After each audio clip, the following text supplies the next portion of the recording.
I should have never stopped at that goddamn motel. The image of George, the old man behind the counter, his hollow eyes, still haunts me. Soulless, like there was nothing human left in him.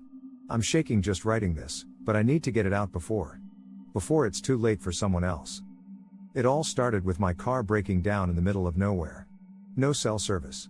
Just a long, empty stretch of road and one flickering light in the distance, the Whispering Pines Motel. I should have kept walking, but it was late. I was tired. I figured, what's one night? Just a place to sleep and get back on the road in the morning. If only I'd known. The neon sign buzzed as I walked into the rundown lobby. Faded wallpaper peeled at the edges, and the place smelled like damp wood and something worse. Something rotting. That's when I saw him. George, the clerk. He was old, really old, with skin stretched tight over his skull like he'd been dead for years but hadn't noticed yet. He smiled at me, a smile that was more of a grimace, and rasped, "Room for the night?" I nodded, too damn exhausted to care how unsettling the place was. George handed me the key to room 6, and his hand lingered just a little too long. His touch felt cold, like holding onto something lifeless.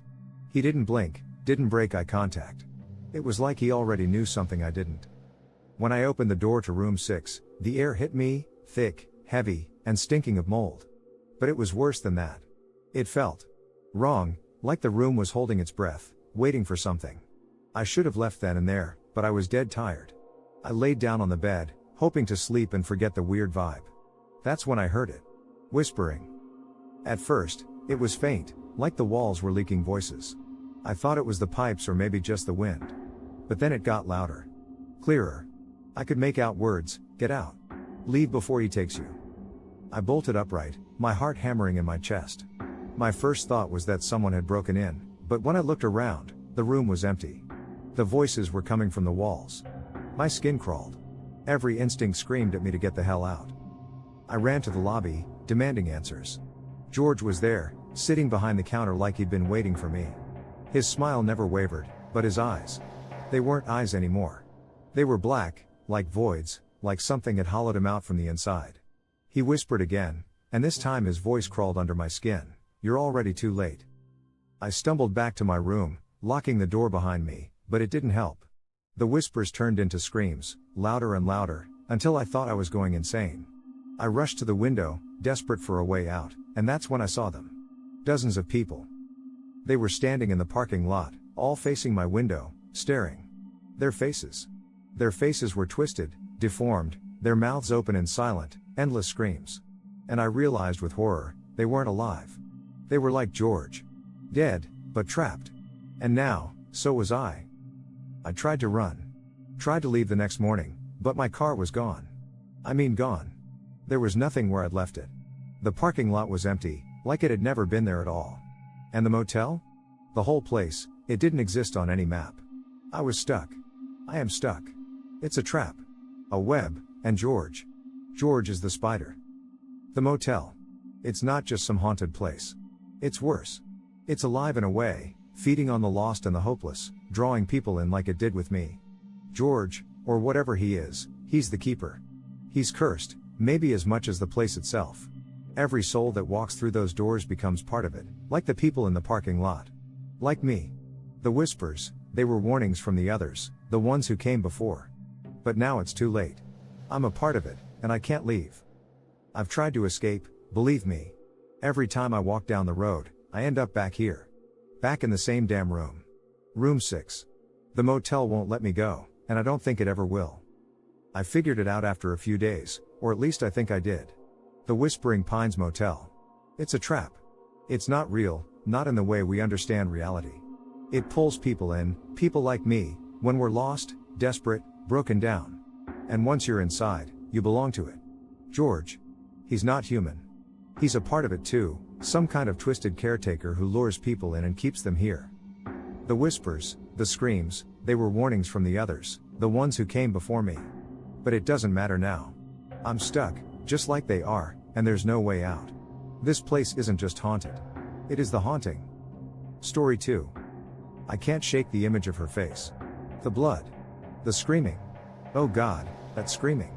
It's burned into my mind, and every time I close my eyes, I see her again, standing there, twisted in agony. I wasn't looking for a nightmare. I just wanted a place to sleep, to escape the storm. But room 13 was never just a room. It started like this: I was on a road trip, trying to clear my head after everything that happened back home. It was one of those spontaneous, middle of nowhere drives when the rain hit, hard. I mean, sheets of water so thick I couldn't see the road ahead of me. I had no choice but to pull off and look for a place to stay. That's when I found Sunnyview Inn, a name that couldn't be more ironic. The place looked like it hadn't seen a sunny day in years.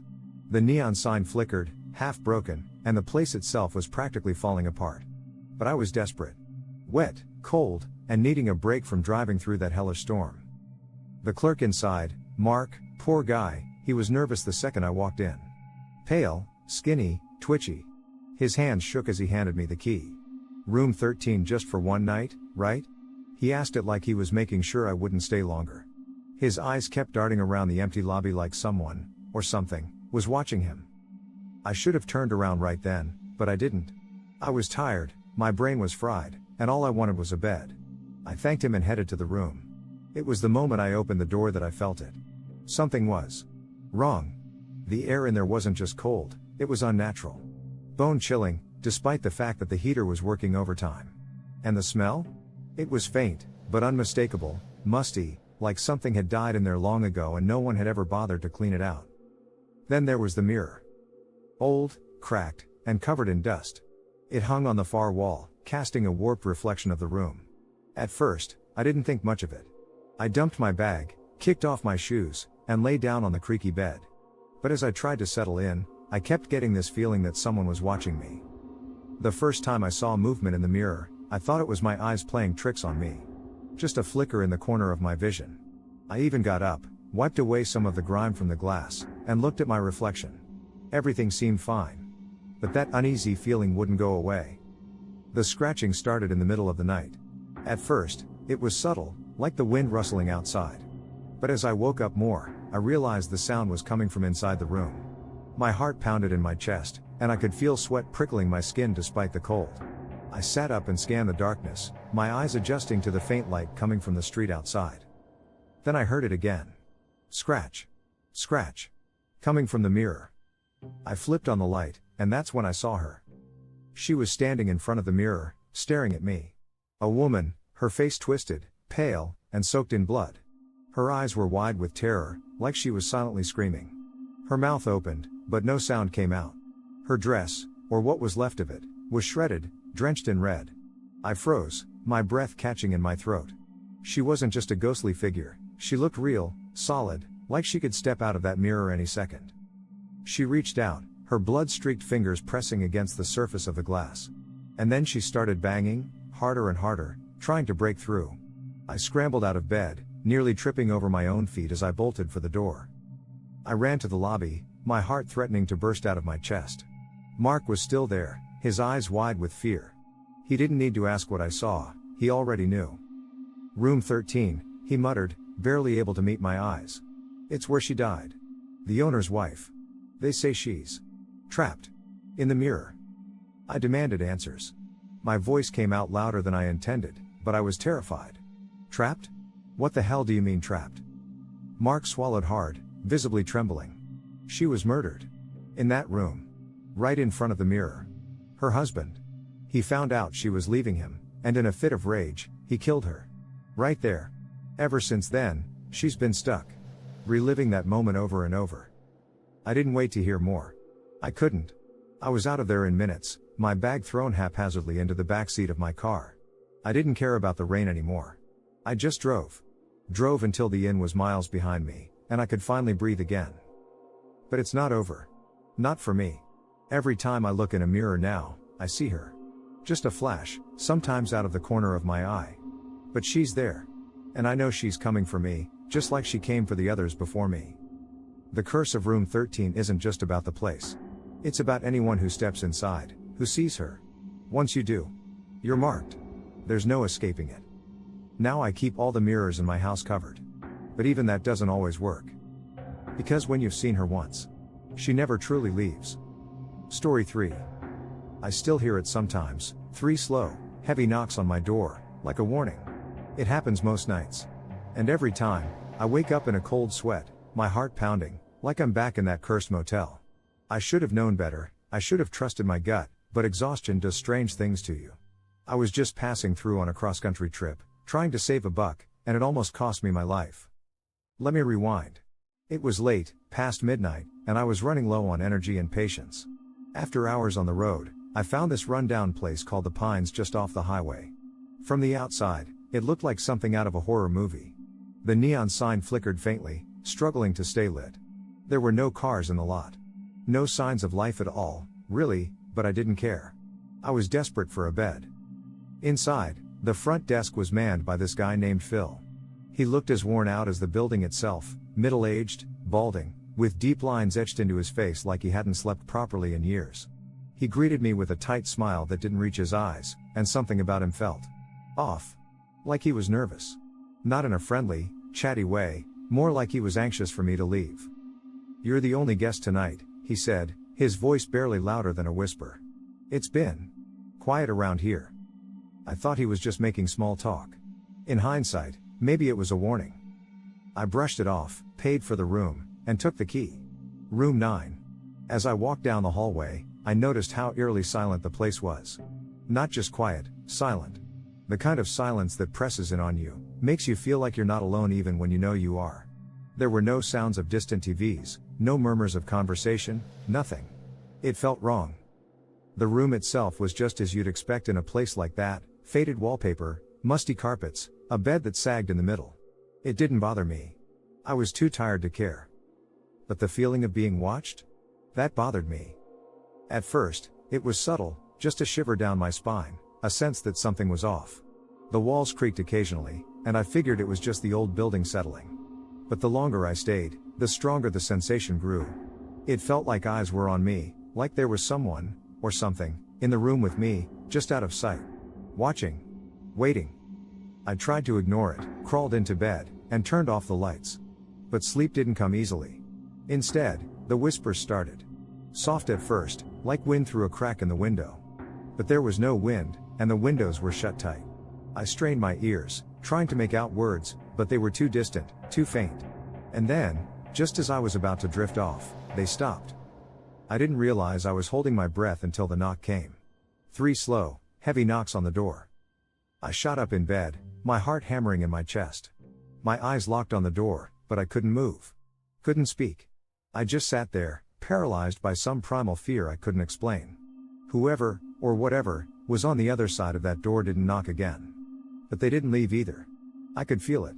Something was there, just waiting. I couldn't bring myself to check the peephole.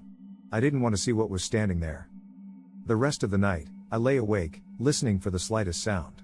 Every creak, every whisper felt like a threat, like the motel was alive, aware of me. I don't know how I made it to morning, but the second the first light of dawn hit the window, I packed my stuff and bolted. When I went to check out, Phil was nowhere to be found. The front desk was empty, and the whole place felt abandoned. Like no one had been there for years. I called out, wandered through the lobby, but there was no one, no staff, no other guests, nothing. Eventually, I found him in a back room, sitting in the dark, staring at the wall. His eyes were glazed over, empty, like he wasn't even there anymore. I called his name, tried to get his attention, but he just muttered something under his breath, so soft I almost didn't hear it. "They don't like visitors," he whispered. "They make them leave.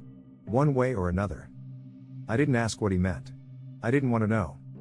I got in my car and left without looking back. But even now, weeks later, I can still hear those knocks. Every night, just as I'm about to fall asleep, I hear them. 3 slow, heavy knocks, like whatever was in that motel followed me. I don't know what was in that place, spirits, ghosts, whatever you want to call them, but they didn't want me there. And they're still with me. I feel them. Watching. Waiting. Some places aren't meant to be disturbed. And I'll never stay in a place like the Pines again. Turns out, the Pines wasn't just some cheap, run-down motel. It had a history, a bad one. Years ago, people had died there. Some said it was murder, others thought it was accidents, but the details were always vague. Phil knew, but he was too scared, or maybe too haunted himself, to warn anyone properly. The voices I heard? The whispers? They were from the spirits of the people who had died there, lingering, making sure no one stayed long enough to join them. Story 4. You ever get that feeling that something isn't quite right, but you just can't put your finger on it? Well, stick with me, because what I'm about to tell you still gives me chills, and I don't even know if I've fully processed it yet. The thing is, the other guests, yeah, the ones I thought were keeping me company, they were never real. Not in the way you'd think, at least. Alright, let's rewind a bit. I'd just gone through a messy breakup, like, the kind that leaves you reeling, questioning everything, and just wanting to disappear for a while. So, I did what anyone in that situation might do, I took off. Packed a bag and hit the road, no real plan, just trying to clear my head. That's how I ended up at this little motel called the Driftwood. It was one of those places that's easy to miss unless you're looking for it, quaint, tucked away, almost like a secret. Perfect, right? The owner, Mrs. Perkins, was this sweet, old lady who seemed like everyone's grandma. She had this gentle, shaky voice and offered me some cookies when I checked in. "We have a few other guests," she said with a smile, and that little detail made me feel better. I wasn't in the middle of nowhere by myself. There were other people here. That first night was quiet. Well, mostly. The walls were thin, and I could hear a couple in the room next to mine. Their soft laughter filtered through the walls, and you know what? It didn't bother me.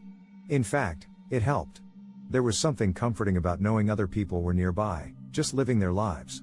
It made the room feel less empty, and soon enough, I drifted off to sleep. The next morning, I went down to grab some breakfast, expecting to bump into the couple or maybe one of the other guests Mrs. Perkins had mentioned. But the dining room? Completely empty. Mrs. Perkins was there, cheerful as ever, but when I asked about the couple, she said they'd left early. No big deal, I figured. Maybe they were on a tight schedule. I spent the day hiking, trying to shake off the lingering thoughts of my ex and focus on the beauty around me. When I got back to the motel that evening, there were 2 new cars in the lot. And later, in my room, I heard more voices, people chatting in the rooms beside mine. But something felt off. These voices weren't like the ones from the night before. They were muffled, distant, like they were coming through water or thick glass. I got up, opened my door to check, but the hallway was empty. The hairs on the back of my neck stood up, but I told myself I was just being paranoid. It had been a rough few months. Maybe I was overthinking things. The next morning, I couldn't take it anymore. I had to ask Mrs. Perkins what was going on. "Where are the other guests?" I asked, trying to keep my voice steady. I expected her to give me the same cheery response, but instead, she hesitated. Her hands started to shake, and her face went pale. There are no other guests," she stammered. "There haven't been. For years." Now, I'm not one to scare easily, but something about the way she said it. I could feel my stomach drop. The laughter I'd heard, the muffled voices, they weren't real? That's what she was telling me, but it didn't make sense. I'd heard them. I wasn't imagining it. I packed up my things and got the hell out of there that same day. But even now, I can't shake the feeling that I wasn't really alone in that motel. Those voices I heard, the cars in the lot. Maybe they weren't real in the way you or I are real. But they were there. See, I dug into the history of the Driftwood after I left. Turns out, it wasn't just some quaint little stop off the highway. The place had a reputation. People, guests, like me, had reported hearing voices for years, but there hadn't been any actual guests for a long time. Mrs. Perkins? She's been living there alone, but not quite alone. The motel is haunted, I guess. Or maybe more than that. Those guests are spirits, trapped somehow, and Mrs. Perkins, whether she knows it or not, has been living among them for years. I wasn't the first to experience it, and I doubt I'll be the last. So, if you ever find yourself passing by a little place called the Driftwood, do yourself a favor and keep driving. Because even though the other guests aren't real, something else there is.